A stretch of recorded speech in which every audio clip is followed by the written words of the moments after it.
Think we're live. All right, there it worked. There we are. May 28th. Where did May go? Mm, Well, if you had a content calendar, you'd know exactly where you were in it. I But we do. know you're not the organized one. That's really very true. I resemble that remark. Yeah, that's what I thought. Well, shall we get started and record our episode? Because that's exactly what we're going to dive into is, organization for the disorganized, or I don't know, or the Well, organized anybody. challenged The for organization challenge. Yeah.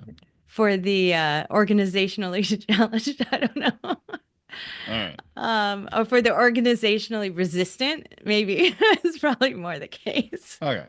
Well, let's get started. Welcome back to Feed Your Brand. I'm Tom Hazard, along with my co-host Tracy Hazard. Today we are talking about power-packed content calendars. And I'm going to admit, while I completely appreciate content calendars, I benefit from them. Our podcast is much more organized because of them. Everybody has different thinking styles and different traits of how they do things. And logistics and organization is not my strength. Okay. So, Tracy's trying not to bust out laughing right now. Yeah, there you go. Sorry, it escaped me. But the reality is, power, pack content calendar is very valuable for podcasters, especially if you're going to stay consistent in showing up for your listeners every week or on a regular basis, whatever your cadence is.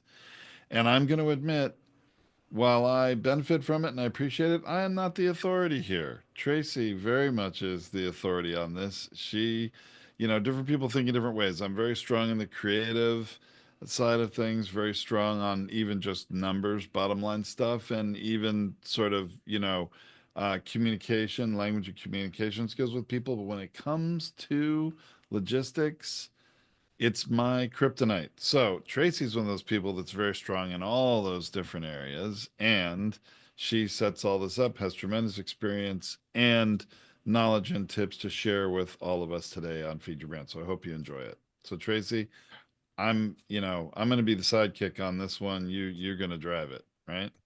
Look, for those of you who are really like Tom and you're doing a solo cast, just stop listening to the episode. Quit right now, like dump out of it. This is not ever going to work for you because it is going to put you in a place where you just become resistant to podcasting. So I don't want this for you. If you are a solo cast and you just would rather wing it, then just wing it because you will do better consistently producing content than you will trying to achieve some calendar and topic planning and guest planning. That's just not going to work for you.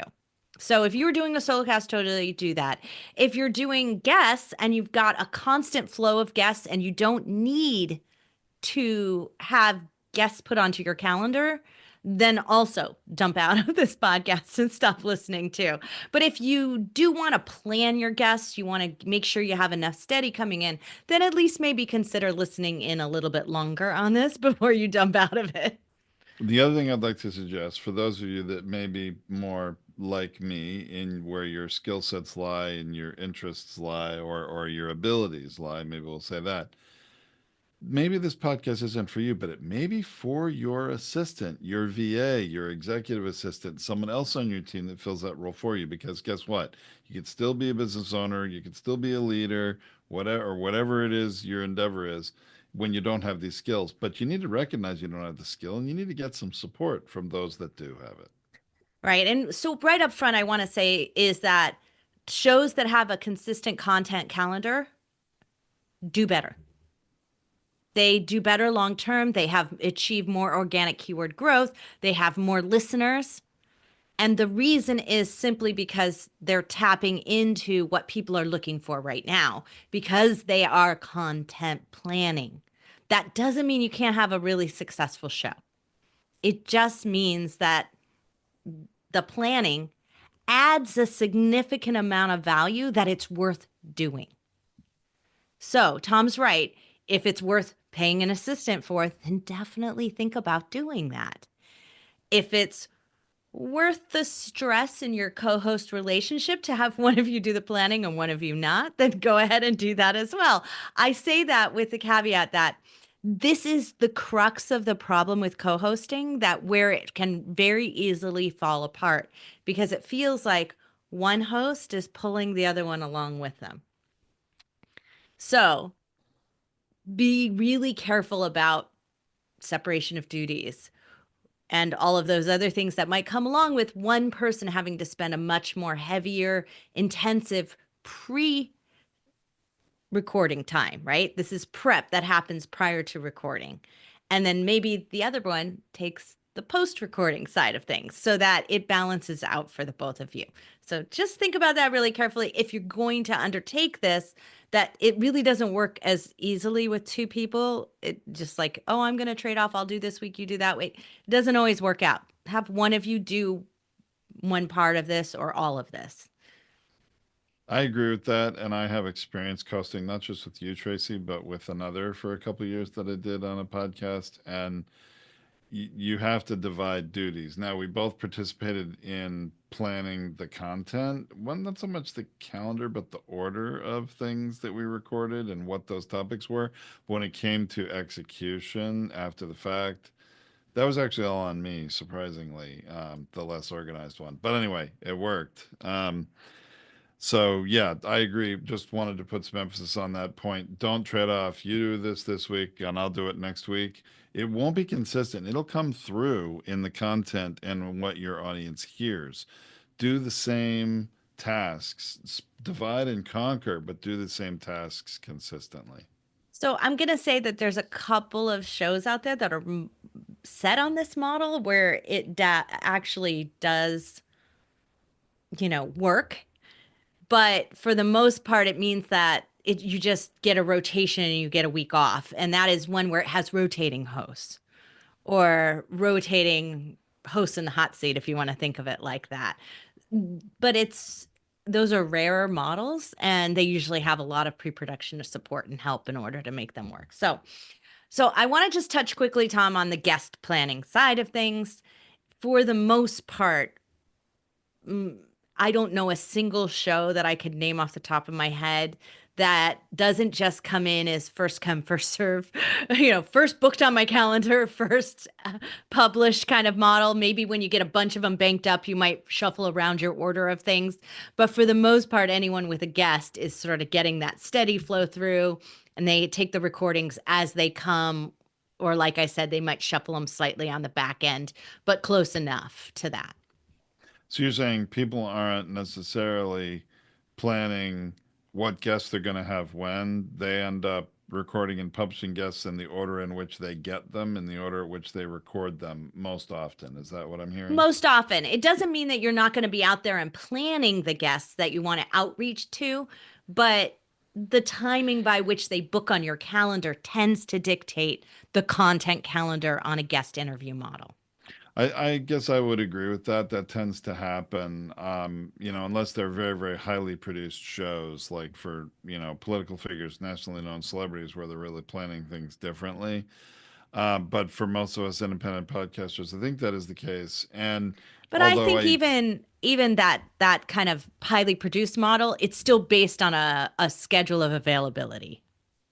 I'm sure, yeah, whoever's promoting their latest thing that they've achieved, and that's why they're out there on the circuit, right? But I do find that when most people are planning their podcast to launch a new one, and they're banking up anywhere between half a dozen to a dozen episodes before they even launch, that's where I see a lot more of this careful planning and selection of which ones air when. There are a lot of good reasons why you may want to be more intentional and less random or less chronological in that. But once you're off and running, I agree, Tracy, it tends to happen just in the order it happens. Exactly. So one of the ways that we talk about topic planning is also one of the ways we do guest planning. And so I'm going to use those two things interchangeably, and I'm going to talk about that one first.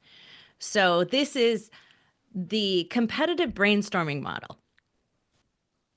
So this is where you take the best shows in your niche. Do not do this with, I want to be like Joe Rogan. I want to be like, like Marianne Williamson.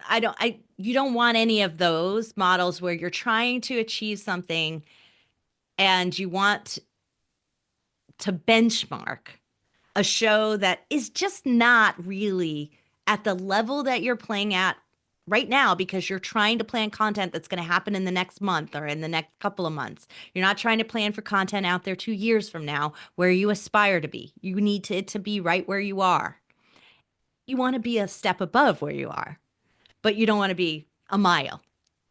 So this is where I see a lot of people go wrong. They go and they pop into their chat GPT, they pop into their Gemini, and they do a brainstormer. And that's what they call it in Gemini. I don't know what it's called over on ChatGPT, but the brainstormer model, you use a brainstormer gem and you brainstorm and you give it other shows. And I find it best if you give it its podcast feed, its RSS feed, or its website, not the YouTube channel. It's a disaster when you give it the YouTube channel. So you give it one of those and you say, hey, I would like to be seen at the same level or higher than these shows. What guest am I missing from my show? That's the first question I ask. What guests have not been on my show already that should be, that were already in their list? That's the way I ask it because I want to know what's missing. And it'll give you a list. It'll give you some suggested guests and other things. And then I say, what guests don't they have and don't I have, right? That should be on our shows that would put me ahead of my competitors. That is one way to start a step up. So now I make my hit list of it, and then you can use various chat tools. You can use LinkedIn programs where you reach out to them on LinkedIn. You can use ad programs. There's all email outreach. There's all kinds of method for reaching out to those. But I have found the fastest and most direct way is to just sit there, go down the list, connect with them on LinkedIn, and send a direct message. It is faster. It gets them on my calendar faster. I just reach out to them and said, hey, I know you're an expert in my area. I've got a show on this. It competes against this show that you were already on. You should come on my show too. Done. They'll ask for the calendar link. And it's booked and instant. And usually when I do that, it's faster. Now you can have an assistant do it. You can make a list. You can do all of that. But if you want to make sure that you've got your schedule filled up and your content calendar filled up, that's the fastest path to do it. And what I do is I reach out to 6 per month if I only want 4 interviews. Now, I'm a pretty seasoned podcaster, so I usually get all 6 of them. But at the holidays, a couple of them could drop off, reschedule during the season when everybody gets the flu. I usually find I'll have 1 or 2 drop off. That's why I do 6 and not 4, right? If I'm going to interview them every week. So I have no problem keeping my calendar booked up, but not so far booked up that it feels like they're not going to get more immediate publicity. That I've seen be a problem with other podcasts that have guests booked out for months and months and months, and somebody new who comes in, it's at the back of the line. They're like, "My episode's not going to air for 7 months. What?" That gets to be very problematic, and you have to make sure if you're in that situation, you really set expectations properly, so you don't disappoint people. Later. Another strategy is just to ask your guest. So when you had a guest who was already on, ask them to suggest 2 or 3 people that you should have on your show.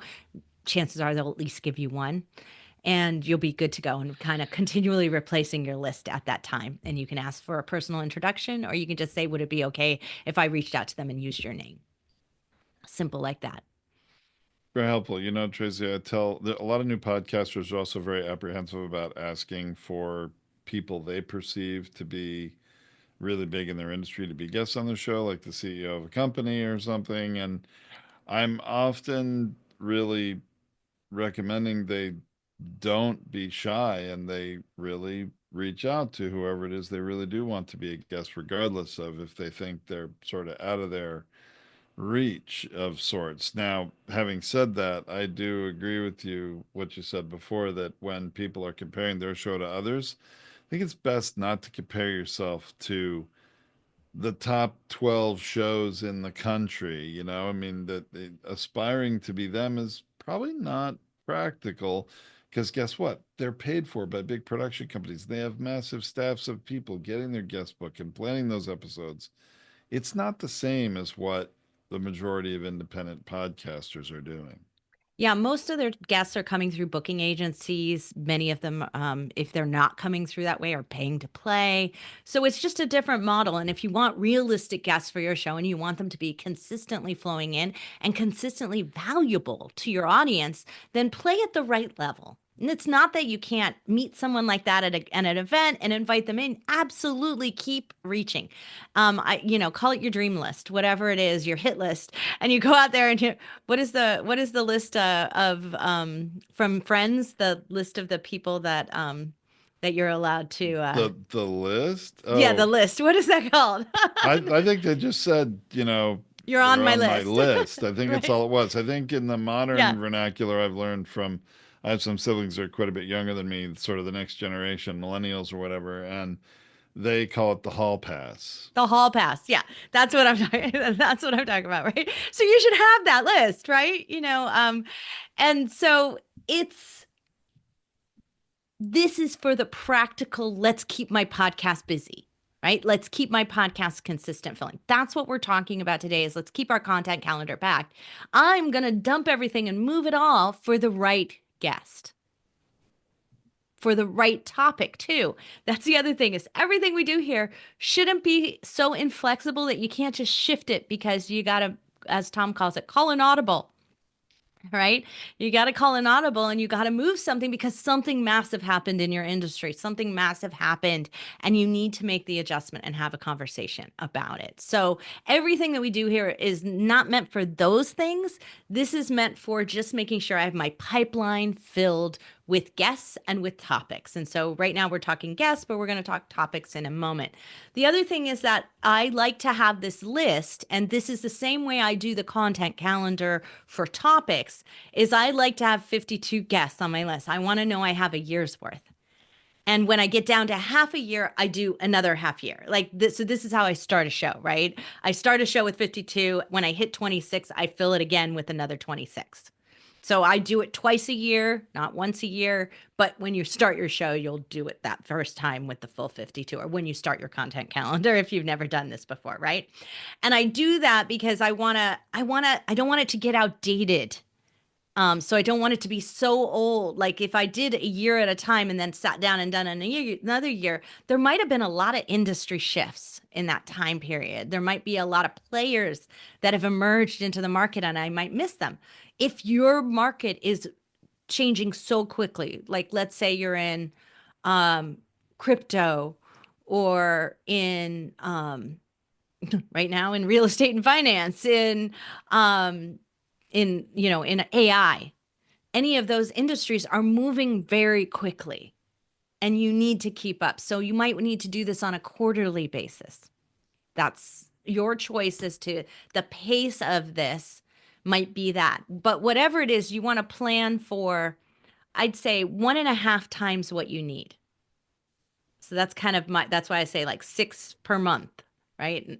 So 1.5 times what I need. I want to make sure that I'm reaching out to at any given time. That doesn't mean that I do that. I probably do about 10 to 15% extra on my year planning or on my 6 month planning.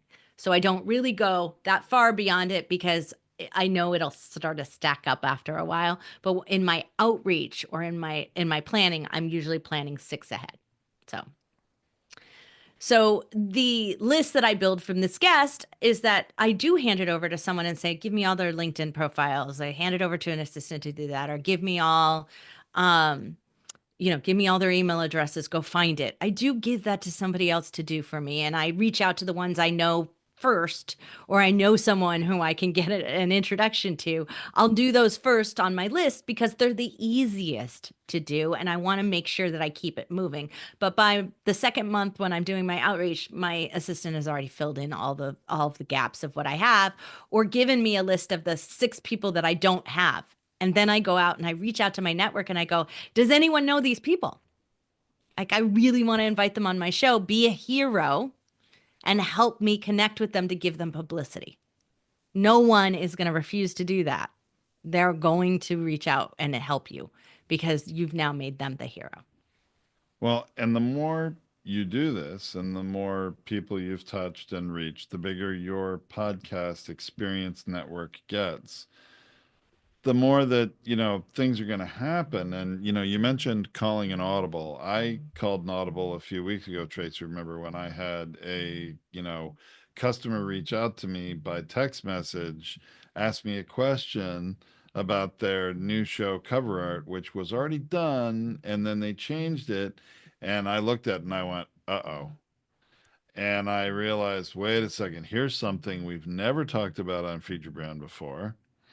And I decided, you know what? There's another expert I'd like to have as a guest on Feature Brand, which we don't do every episode. You all know from listening to the show for a while. And I said, all right, let's do that. And I know this is a bit of a tease, but that's coming up in mid-June. It's going to air and was a great experience. And it's going to provide a lot of value to all of you podcasters, new and seasoned. Believe me, this is a topic that when I brought this, I asked this guest expert, hey, here's what happened. Would you be willing to record a podcast with me? Because he's a different kind of authority in the podcasting space, too. He's like, wow, I don't think I've ever talked about that on my show either. We need to talk about this. So definitely leave yourself open to those opportunities and insert them in. Yeah, may have to shift your schedule a little bit or publish a bonus episode. But don't be afraid to do that because I think some things that are timely and relevant, or maybe, gosh, I can't believe no one's ever talked about that in how many episodes in are we? 300 some odd, Tracy, in Feature Brand? We've never talked about this topic coming up in mid June. So it'll be fun. So I promised you like the organizational for you, list makers and completionists out there, you're going to appreciate that. I'm going to give you the full cycle here. So, we do when we invite them on the show from the guest standpoint is complete this part. So, yeah, you might freak out because you just inserted someone into your schedule and it adjusted. But I made it really flexible and easy. And I literally use a Google Doc here. And there's these tab sections on the Google Docs, so it's really convenient and simple. And I'll make a screenshot for you and show you what it looks like. But when I have a guest come in, I have them fill out a form. Now, you can do that in one of the shows that I do. We do it in a Google form. The other shows, we tend to do it in either our Zoom calendar or in a Calendly calendar. It just depends on which one you're using at any given time. They both work the same way. When I get them there, it's sitting right there in and easy to copy and paste as well because it shows up right in your calendar and you can just copy it all and paste it into a Google Doc if you want. So that's what I do, is that I have that pasted right there with the date that they're going to come on, their name, their proper title. If they're a podcaster, because that's who I interview on the Binge Factor, I'll have the proper name of their show, a link to their show so I can prepare. And then right now, I have them give me their bio, their photos. I have them give me everything that I want to use to promote them after the fact. Now, sometimes someone will come in and they won't fill it out. Like they'll just say, I'll send it to you later. And then they never do. So the Google Doc is a really easy way for me to tag my assistant and say, hey, can you follow up with them and make sure that I receive this by this date and time? And that is the perfect solution for me to make sure that they're doing it. And I never leave the document. I don't have to send an email. I don't have to send a chat message. I just highlight it saying they didn't send this, tag my assistant and say, do it by this date.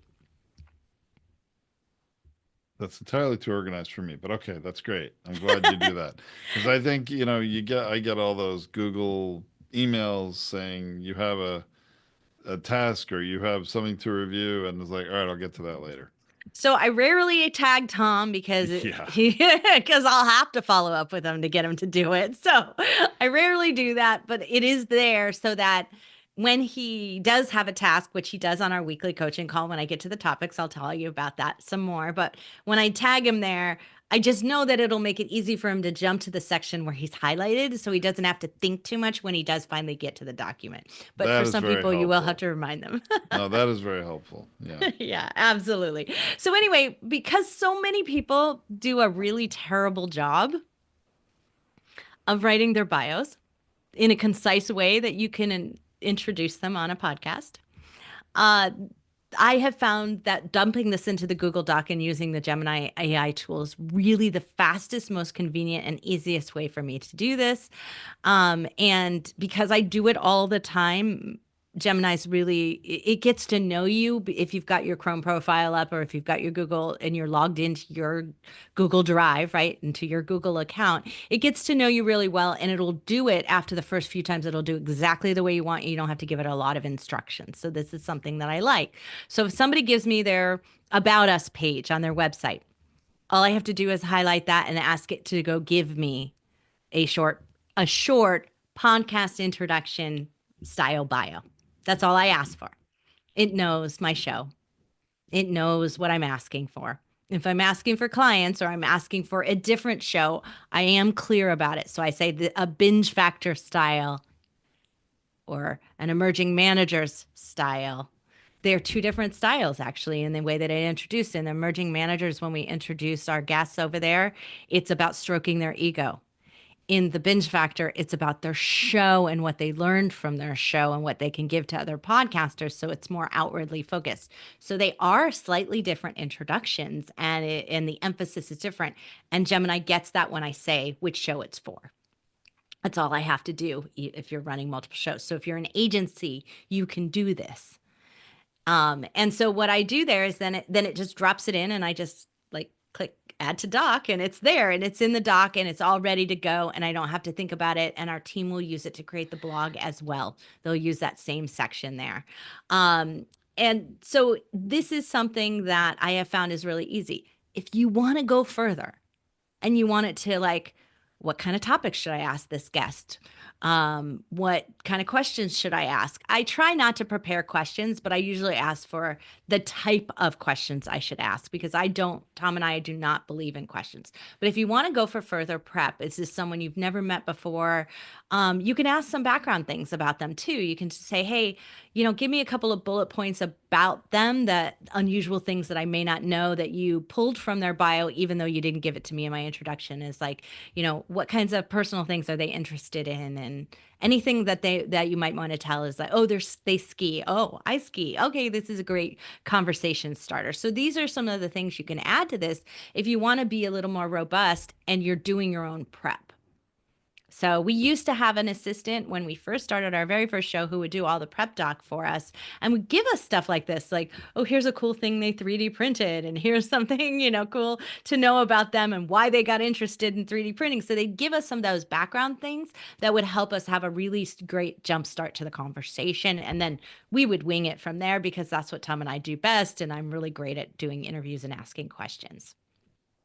Those prep docs were great in the time at the moment because this was pre AI. Of course, we had Google, and there were a lot of things you could do to research things, but you couldn't ask AI for something the way you could from a business assistant, which is what we had, who was part of her job was to prepare these docs.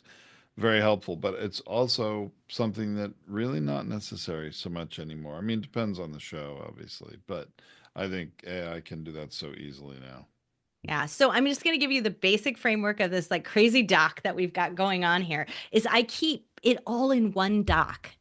And there's a reason for that is that everything is separately tabbed by the guest name and whether they're recording or published. So I might have a date that's attached in front of it or after the guest name. It just depends on how I want to view it. But so that I know when I'm recording it. So I know that this is going to be, May 31st, I'm recording this.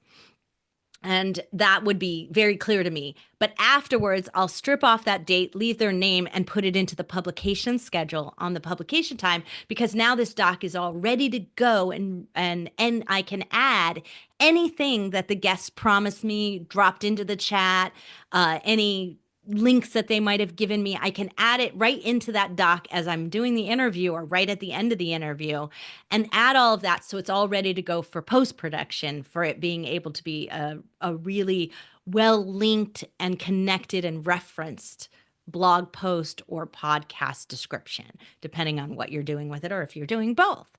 And so it's all ready to go and right there. And by dragging it just into the production section, I have my team who's managing the production schedule who will just go and take it from there and take the next one in order, especially if I then assign the date that I want it to publish, so like they're already going. And we kind of go a little far. Like my teams are really cute about everything, and we have like a microphone on the one that's recording. Like right now, our topic has a little microphone on it, and it has a little checkbox on the ones that are done. Like, and it'll go to like a green checkbox when it's published and absolutely done and off our plate. And so we do have it all referenced in there, but it's really great because I have everything there. So if I need to reach back out to that guest and say, hey, you asked me for this, it's all right there for me and easy for me to find in one document, one place. I don't have to search through my emails. I don't have to search through anything. This is that ultra organized guest calendar, but it also enables me to go back through future years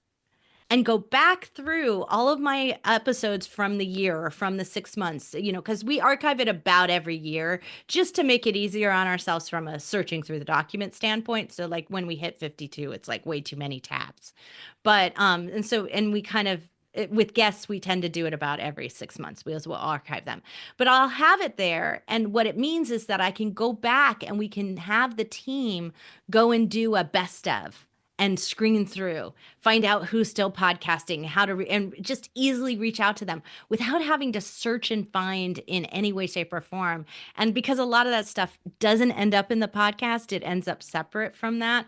This is all organized in one place. And so we can create a new doc of it where we're going to do a follow-up episodes, or we're going to invite them back again. And I can really easily grab and do that and follow up from where we left off to follow up with them and see where their progress was. Sounds like a great suggestion, Tracy. I appreciate this document. Use it every week as you do. And so, yeah, that's a wonderful thing. So before we move on, that's exactly what I want to highlight is the co-host use of it. So if you do have a co-host situation, you can do it that way, in that you are now sharing that document between the two of you, and they're all prepped and ready, and they've got the same amount of information that you do at that standpoint, from that standpoint. And then they can use Gemini to ask a few more of their own questions and maybe get a little bit more of their own prep right before the call starts, right before the interview starts. So that So works it's easily. interesting. In this case, we're talking about Power Pack content calendars, and so far we haven't really talked much about an actual calendar program. It's all been in a Google Doc or some other kind of document that we use, because there's a lot more in there. The data is just one very small aspect of it. And Exactly, because yeah. in the guest side of things, the calendar is driven by their availability. And so while you're shuffling them around and you might have your calendar, I just use our portal because I know the publication dates, the draft dates, I know what's next. It's just easier to use the portal view for me because I like a list view, not an actual weekly calendar view. I know those that like a calendar view, and you can separate out your guest calendar for recording and publication. You can put it in its own Google tab in your calendar as well. You could keep it its own subscription calendar if you would like. So you can separate it out there, and then you can just pop into your calendar and take a look at it. I think it's more work than it's worth because I need it in a format that is going to become published, and copying and pasting is way easier outside of the calendar than it is inside the calendar. But that's because I already have in my head what week we're on. My calendar is telling me I'm going to interview so and so next week. I care about who I'm interviewing, not who I'm publishing. Right. Yeah, actually, that's a good point. We really drive our calendar by when we're recording. And so you always have two dates associated with every episode, unless you're doing everything live and not doing anything else. But we have it all organized by the date we're recording, and the date it goes out and published as a podcast episode and a blog is a few weeks later. So there's always different things to consider, right? Yeah, absolutely. Now we heavy use content calendars on the social media promotion side, but that social media content calendar is a totally different thing. And we're not addressing this today. We're talking about like topic planning and guest planning. We're talking about that pre-production planning content calendar, not the post-production kind of or promotion calendars. Totally different things. And we actually use a physical calendar for that. It's much easier to see when is stuff posting, when is it airing, so that we don't trip on airing the wrong content on a holiday or something like that. So we take a look at it from that perspective. But let's go on to the topic side of stuff, Tom, because that's kind of ties into a very similar model. So a lot of times I will do the same thing with AI. I'll ask it for my competitors. I'll tell it my competitors and I'll ask it for what's missing. What content didn't we cover that they covered? And I will limit it to the past year unless I'm starting brand new and I don't have a basic content, because I don't want long, because I probably discarded it already if it was beyond a year. So I'll say, what have they covered in this last year that seems valuable, that seems something that's missing from my calendar that's not there. So that's one level that I do, is that topic the same way. And usually I ask it to give me a long tail topic, which is kind of like saying a long tail keyword, but I'm asking for a topic. And I usually say long tail because I don't just want them to say recording. Right? I wanted to give me the angle on that recording that we should have our topic about, right? So when I ask the AI for it, I'm very specific. I want a long tail topic. Right. And that terminology just works really well. They know exactly what it is because it's a very common terminology in search engine optimization, and every LLM, large language model that AI is based on that search engine optimization and indexing understanding, basic understanding. So they get it. One of those might sound like, you know, best programs to use for recording remote guest interviews, right? I mean, so there's a It long could be tail very long topic, tail. right? Exactly. Or one about recording people in person at a live event, right? I mean, it's just so people have the idea. That's, yeah, you want to get to a topic that has some depth and context to it, because that's going to help you rank on more phrases and come up in more searches. So here's the thing. A lot of times if you do type it in, the AI wants to overserve you. It wants to show off how good it is at its job, which, it's kind of interesting because sometimes we have assistants, like human assistants, that we have to pull teeth to get them to do a more complete job. So but it wants to please you. So it will give you topic, description, hashtags sometimes. Like it'll go all out if you don't constrain it. And here's what I found. If I constrain it and tell it to give me only the list of the topic titles or the topic names first, you'll get better results in the long run, because it's less to go through. It's less work for you to scroll down a list, delete what you don't like, and then give it back to it and ask it to do the next phase, where you just say, expand on these by giving me suggested show title, episode titles, short descriptions, and whatever. Be really clear about how you want it to be formatted and look, if you want it to be final. If you're just trying to get a sense of what is it talking about in this topic, you can let it do its thing, and then you can expand on it and really make it right.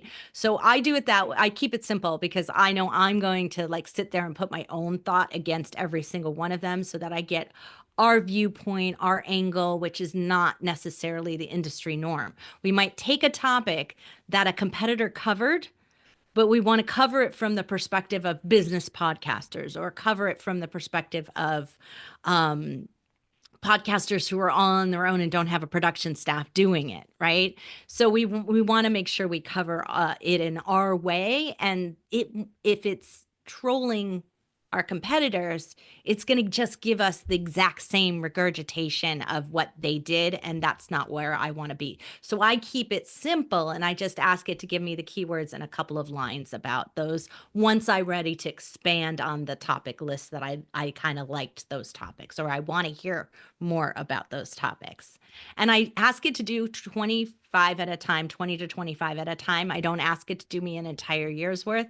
They get like kind of like either redundant or like really simplified or too basic as you go down in the list. If you keep it limited, it goes for the most important ones you should be covering, not just filling the number you gave it. So from there, I take it, I've got now like a brief description on each one of them. I now drop that into I call it my brainstorm tab at the top of topic ideas. And then each quarter I go down and I'll plan, and I usually plan at least 30 days ahead of time, but I'll go down and I'll plan a month at a time and I'll pull out 4 topics from that and put it into a month. And I might pre-plan the next month. And if we've got like Tom has, we have a couple of special guests interspersing in here, and I think if we talk about this topic with Fran Acero about video shorts, then I definitely want to cover this topic. And so it gives me the ability to like search and sort and grab them from the brainstormer document, put them into their own planning tab. That's when I really expand on them, give it the proper title, the proper description, the proper hashtags. Tom and I will, at that point, I'll tag him and I'll tell him, hey, record a short 3-minute or less video. And he'll record a video, which we take and we use for our shorts, but we also take the content and write out a full proper description that sounds like us, that comes from our words. So Tom and I trade off doing who's going to record those videos. So if it's my topic, like this week, you would have heard my voice in the video for this and the video shorts, and you would have heard it on the podcast next up that goes along with it. If it's, a different topic, you might have heard Tom's voice. So that's how we do it. And that's how we fill out all of this. And then when somebody goes and schedules the episode, schedules our Zoom event, because obviously everything that we do here is the topic drives a coaching call, which is live and which is also invites all our community. So we have to give them a heads up ahead of time. So we create cover art, episode art for that, which is the cover that you see for the event. And you'll see that on the YouTube live as well. So we create all of those things. They have to be created, but they're created from the topic and the content that was done in this brainstorming model. And as I said, each one has they're all prepped up. We at least always have 4 below where we are. So we're always refilling a week at a time below that, but sometimes we'll sit down and do 4 at a time.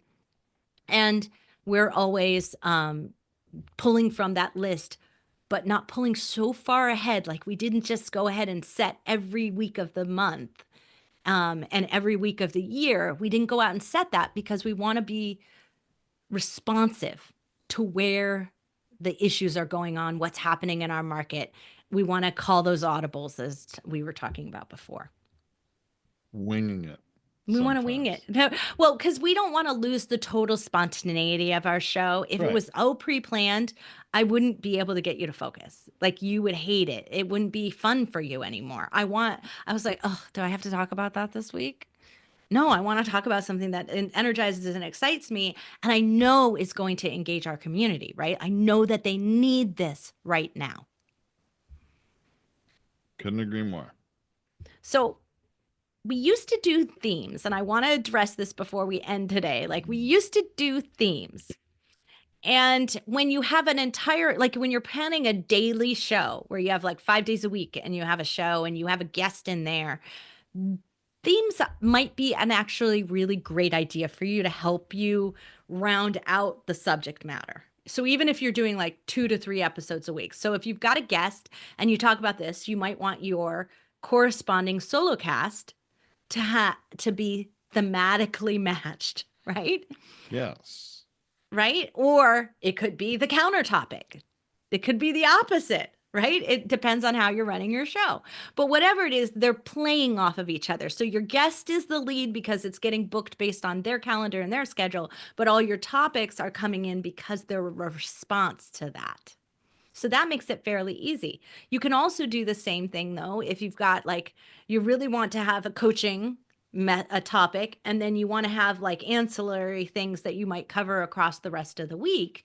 You might want like some people have like a inspiration Monday. You might want your inspirational quote and topic be related to the coaching call so that you're announcing it, right? So that you're promoting to lead people up to joining you on whatever your live stream might be. You can do things like that. The themes don't work so well if you only have one piece of content in a week. It just doesn't make sense unless you're tying your promotion schedule into that. But for the most part, most of you are promoting well after the podcast airs. So like it's a post. So the themes don't really work out as well for that. So that's my kind of position on themes is that they can be helpful to you. You might want a theme a month if that's the case and kind of, you know, if you're struggling for like how to organize your topics together. The only time that I think kind of structuring an entire month's worth of the similar style content, like if we wanted to have a like guest focused month, like everything be about guesting, and we were premiering a product about that guest, that might make sense. Or if all of the content was going to make a book about that and we wanted to get it done in a short period of time or a course, then that would make sense in your content production. It's not so user friendly for your listener base, but remember, you're recording and your publishing also doesn't have to go at the same pace. So you could sit down and batch record everything having to do with guesting on podcasts and then produce pamphlet, a book, a PDF, whatever it is that you wanted to do on it, and then spread those, publish those periodically once a month for the rest of the year. So you can also space it out on your publication side. Your recording and your publication, unless you're doing it live, don't matter. Makes perfect sense. Sounds like great advice. I agree. The themes were a lot of fun, especially when we carried them through day to day over the course of the week. But that takes even more planning. And of course, back then we were doing 5 days a week of podcasting. So that was an awful lot more planning. But even if you're not doing that frequency, yeah, monthly themes make a lot of sense in some cases. Not necessarily for every show, but I think it makes sense for a lot. Yeah. So I look, so keep it simple. Look, lots of people use stuff like Notion. We used Basecamp when we first started our very We first show. did. That's I how old remember it was. that. But we also had project management in Basecamp for our core business, so it made sense. But they had decent file storage, so that was another place we were storing the big recording files over there. So I think that if you're really just starting out and it's really basic, don't go buying or learning something new. If you already know how to use your Google Calendar, then use your Google Calendar, right? Eventually, maybe you want to step it up to a Calendly or learn how to use a Google Form, which is fairly simple to develop. It's, you know, it's not hard at all, and then go from there to creating the docs and doing and using, you know, if you're going to spend money on something, spend money on your AI. Make it useful, because the AI that integrates into creating and spitting it out in a document or saving the history and understanding you versus using the free where you're dropping in and out, it's not as cohesive. You have to do more work to get better results than you do if you're staying within that environment. And we have a podcast host who is a chiropractor, and she did that. She ended up buying an enterprise version of ChatGPT for her entire office because it allowed it to learn what everybody was asking and create a much more cohesive response model for everyone within it, because they were learning from the prompting and what was happening amongst her entire staff. So letting everybody have an individual and keeping your costs down in the end costs you more in efficiency and growth. So just my little bit of advice there on how to use the AI tools. Sounds like great advice. Well, I would say, Tracy, we this has been a power-packed episode. We've squeezed a lot of things in here about, podcast content calendars, and yeah, there's a lot. So remember, as you're listening to this, there is a blog post at podcastersunited.org where you can go there and see all the specific different resources and things that we talked about. There are all sorts of important links there, and to any references we mentioned. So don't forget to do that. And I'll add some great screenshots of how we use our tabs in our organization without revealing how far in advance we plan. So I'm not gonna share any future ones. I'll share some of the past ones because gosh, we want you to come back here. You got to follow us. You got to subscribe. You've got to stick around and join the community so that you can find out what's next. Great advice, Tracy. All right. Thanks, everyone. This has been Tom and Tracy on Feed Your Brand. All right, live streamers, we'll be back next week. Remember, you could be with us and asking questions, deep diving, and I'm probably going to do the demo and the screenshots right now if you were already a member of the podcastersunited.org community. So go over there, register, and you'll get the link in the newsletter to join us live.